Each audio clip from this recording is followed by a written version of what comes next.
ताई जे बोलले ते मी ऐकलं आणि तुपे साहेब जे बोलले ते पण मी ऐकलं।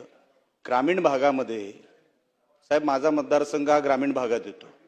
अनेकांच्या मतदारसंघामध्ये हा स्मार्ट मीटरचा संघर्ष आता चालू असेल। अधिकारी कधीतरी मार खातील, आता ती परिस्थिती प्रत्येक जिल्ह्यामध्ये आलेली अध्यक्ष महोदय, मी खोटं बोलत नाहीये। ते होऊ नये म्हणून मी आपल्याला सांगतोय, अगोदरच हे सगळं थांबावं। मी काही वेगळं बोलत नाहीये।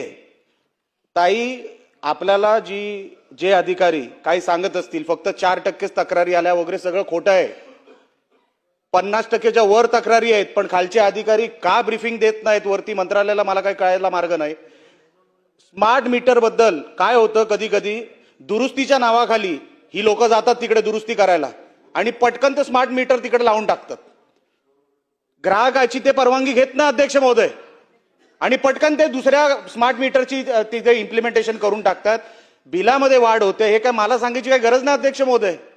ग्रामीण भागामध्ये नुसती गाडी जरी नेली ना तरी स्मार्ट मीटर बद्दल तक्रारी करणारी लोक रस्त्यावर मिळतील तुम्हाला। म्हणून माझी विनंती अध्यक्ष महोदय, मंत्री महोदय आपल्याला सुद्धा, की ताई स्मार्ट मीटर बद्दल अनेक तक्रारी ग्रामीण भागामध्ये आहेत, त्याची दुरुस्ती करण्यासाठी तिकडचे अधिकारी हे काही तिकडे उपाययोजना करू शकणार नाही, त्यांना काही सांगू शकत नाही, ते कन्व्हिन्स करू शकत नाही की आम्हाला स्मार्ट मीटर का तुम्हाला द्यायचं आणि तुम्ही का घेतलं पाहिजे।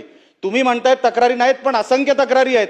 तुम्ही मला जर माझ्या मतदारसंघात जर विचारलं, तुम्हाला शेकडो तक्रारी मी तुम्हाला आता आणून देऊ शकतो। पण माझी ताई विनंती आहे अध्यक्ष महोदय आपल्या माध्यमातून, ह्या स्मार्ट मीटर बद्दल ग्रामीण भागामध्ये अतिशय असंतोष आहे, त्याच्याबद्दल त्याचा निवारा करण्यासाठी सरकार काय करणार आहे का, एवढा माझा स्पेसिफिक प्रश्न आहे।